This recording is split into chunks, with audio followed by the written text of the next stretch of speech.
在日本的时候，那个 Seven 预购才会送一张特别的 Pokémon 卡，我要拿去送鉴定 PSA 10满积分。第一次出中文的，因为它已经20几年非常稀少。12点那时候他进货，我就跑去等，每家都去问，每家都去问，每家都去问，然后一有全少，一有全少，一有全少。那时候身上现金带了。欢迎回到老婆不要看，今天大家看到这个阵仗，没错，我们今天要讲的是宝可梦。今天我们有特别来宾小日本，哎，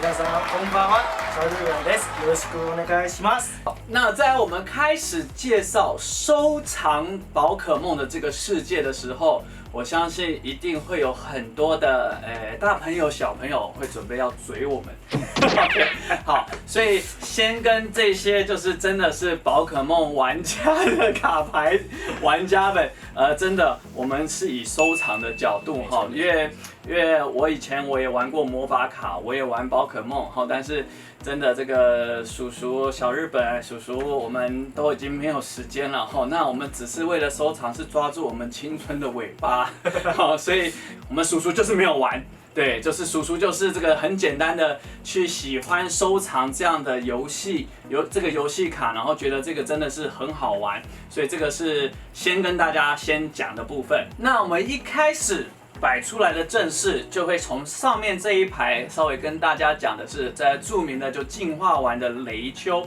那看到这3个版本，就会让你们很清楚的知道，其实宝可梦的世界已经是日文、中文还有英文。然后尤其在这个 First Edition 的部分，有这个1的部分，其实是在收藏家里面公认是这个最值得收藏的。因为听这个小日本那边讲说，其实在1999年这个 First Edition 出来的时候，大家就是打一打牌就给它丢掉了哈，所以这个东西就像是跟刚才讲的是歌在追的是青春哈，这个是 First Edition 的部分，但是其实我们的内行人都告诉我们说，其实日文其实比这个还要早出，但是以历史定位，就是人就是这么的肤浅啊，就是打了 First Edition 就是比较贵。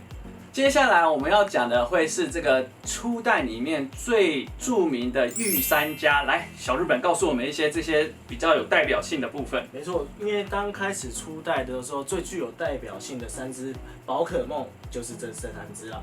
喷火龙、妙花种子跟杰尼龟。要不要用日文说起来？听说蛮好玩。那这只我觉得这只蛮特别的啦，因为它日文讲说瓦瑞雷炸斗就是坏坏的喷火龙。对，所以我们大家以为说是黑喷，结果是坏坏的喷火龙。OK， 对，那当初我们一开始在收藏这个部分的时候，这3只是非常非常特别，因为是最早期被公认说御三家，所以小智在出去就是什么出去冒险的时候，征战的时候，没错，就是但他后来选择，因为他是皮卡丘嘛，可是刚开始大木博士在初代的时候就是这3只。这3只是非常具代表性，以收藏家来说的话，大家还是会选这3只在收藏。接下来要带的就是这个我们说名侦探皮卡丘里面很重要的一个角色，可以控制你心灵，也是因为这样子不断可以去让更多的人，所以这边我们也带给大家去收藏，就是说，哇，这边有一个最厉害的部分。我先讲收藏端哈，大家也可以看到哈，这个是上面有写着1，也就是这是中文的第1刷。那这个就是没有1，但是它是9.5，但是我会跟你讲，这个东西可能会差到5倍到10倍的价钱，这就是第1刷的部分哈。所以这个第1刷的部分就会真的就是差这么多，就收藏价值，但是一打起来，这一张的超梦特别稀少，因为说真的，它这张中文版又是1刷的，真的是想找，我觉得有钱不一定买得到。就算收藏家想抛出来的话，我觉得应该心会碎啦，因为这个毕竟是20年前的东西啊。对，想找我觉得非常少，非常困。那从超梦的部分，然后就会转换到下一个世代，也就是露琪亚跟凤凰的部分。来，小日本麻烦一下。对，露琪亚跟火偶的话，也是这2个最具代表性。就是第2弹的金银版，我们可能只要有玩那个宝可梦那个 GBA 的游戏的话，就是这2支最具代表性。对，然后还有它的电影的部分，我觉得这2支也是最具代表性的。就是后来有出一个电影，好像是在皮卡丘跟凤凰有一段就是经历的时候，这2张也是最具代表性。而且以收藏来看的话，这2张非常久，而且就是它是英文版还是第一刷，非常非常困难。那我们这边还有特别去介绍一个这个色违版的暴鲤龙哈，因为收藏家这边特别告诉我们说，这是第一个。他们这个右下角有一个64张，就是一个系列只出64张，然后它编号第65号，然后开始有色违的部分，所以这个是在第1版的时候，他们就开始去做这样子的概念，所以也慢慢的延伸到我们等一下要开始去介绍的全版人物图，对，还有色违的喷火龙。OK， 好，那我们再来稍微讲一下现在近代最新出的中文版的宝可梦。然后我们刚刚为介绍，就是以全图人物来说，就是古芝麻，然后再来是阿塞罗拉。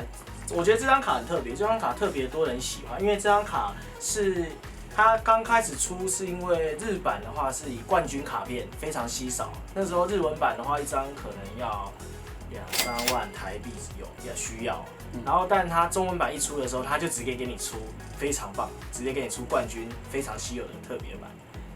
阿塞罗拉，然后再来就是大家最常用的竹篮。那时候这张卡非常强，那时候大家在打牌的时候，这张卡特别强，因为它卡的效果是说，它可以直接从牌库重新抽6张，所以这张卡的那时候打的时候非常的厉害。而且刚开始出的时候，这张卡好像一张我记得台币要3000块，刚开始出全图人物，它非常贵，对那时候。然后到后来我收藏，刚开始在出的时候，好像 Saver 去跑几家。新店的 7 好像被我跑透了，我还跑到安康去，然后我扫了所有的那个架上，只要有我就全扫，不管是几包我全扫。第一次出中文的，因为它已经20几年非常稀少，而且那时候怎么讲说，因为又开始出了，就是怀旧20几年没有出了，对怀旧的感觉，会非常开心，所以我就跑了新店所有的 7 去扫货，而且我几点开始跑？他刚出货的时候，凌晨12点我就去跑了，哇，12点就铺货了，没错，12点那时候他进货我就去跑去等。每家都去问，每家都去问，然后一有全扫。那时候身上现金带了好，这不需要知道了，老婆也不要知道，老婆也不要知道。反正我扫300多包，然后后来我运气好，有开到一张全图的莉莉爱，对，然后还有就是我只开到2张黑喷，真的运气很背，扫了300多包，只开到2张黑喷。那这就是喷火龙的近代史。那很抱歉，我们调不到那7万块美金的喷火龙。初代的这个喷火龙，我们帮大家去调查了英文版初代，如果 BGS 9.5，全世界只有50张，因为剩下的几千张全部都被打坏了，还有丢进垃圾桶了。OK， 所以这个在收藏家追随头年价值7万块美金。好，那是第1代，然后接下来就会变到了这个第2代的部分。来，麻烦，这也是第1代的坏的喷火龙。没错，坏的喷火龙。这个没错，瓦瑞雷炸斗，可是它是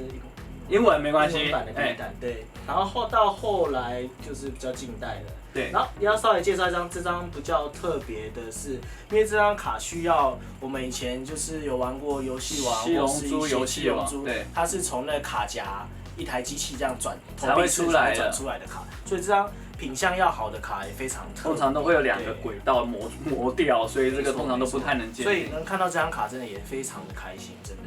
对。然后再来的话就是演化过来就是现在最夯的色违喷火龙。以中文来讲的话，那时候长得特别夸张。对，刚开始出的时候，我记得刚开始出的时候，以中文版色违喷火龙来说的话，那时候买一张1800到3000不等。对，然后到后来真的涨300多块美金，快要9000块了。对，那时候好夸张哦，不知道为什么，就是忽然就炒起来了，而且有可能是因为说台湾近期开始越来越多小朋友还有收藏家也进来了。在打比赛啊，还有知道这些收藏的时候，大家就是开始都跟你一起跑 7啊，没错，然后老婆不能知道啊，对啊，所以就是这样，对。所以我跟大家去分享哈，因为我那时候也是觉得我说明白一点哈，喷火龙就是篮球界的 MJ Michael Jordan 或 LeBron James 所以这个喷火龙那时候我觉得也是收一张，这张我拿了，我是收$800，然后现在目前是$2000。但我也没有想卖，我只是觉得说，这个很好玩，我觉得它是可以值得收藏的，所以我们没有要靠这个赚钱。然后接下来到了 VMAX 的部分，对，它叫做 Lezardo VMAX。OK， 对，到后面的话就是最近期的，就是说，因为它有一个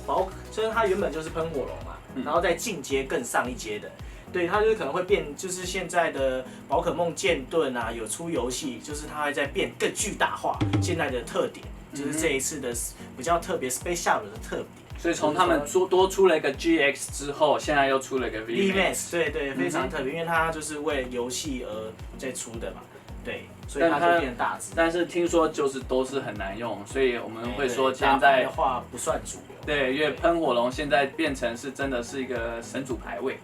好，接下来我们要讲的就是比较特别版的部分。小日本会说这边是从游戏开始变成所有的东西都巨大化，然后没错，所有的东西都巨大化之后，就是它的特色极巨化。然后所有的怪物在比赛的过程中，它会丢一颗很巨大的宝贝球，然后让怪物变成非常的巨大。然后，当然它的招式也很特别，就是一些特别极巨化之后，它的招式也变得很特别、很炫这样子。所以你在买这个游戏的时候 ，OK。然后我那时候这个东西是非常特别，因为那个时候我请太太在日本，他太太是日本人，行，在日本的时候，那个 Seven 预购才会送一张特别的 POMON 卡，对，然后我很 lucky 的是，我要拿去送鉴定PSA 10满积分，所以我非常高兴，就是说这个是一个非常 special 的一张卡片。对，而且台湾没有，只有在日本的 Seven 预购才有这个。所以在宝可梦其实常常去做 crossover 所以大家可以看到说，皮卡丘扮成马里欧，或者皮卡丘扮成喷火龙，所以这些的卡都会觉得是非常的童趣，非常的有趣。然后在这个地方又开始去介绍一些所以我们要介绍一些 promotion 的部分，所以我们介绍一个最特别的。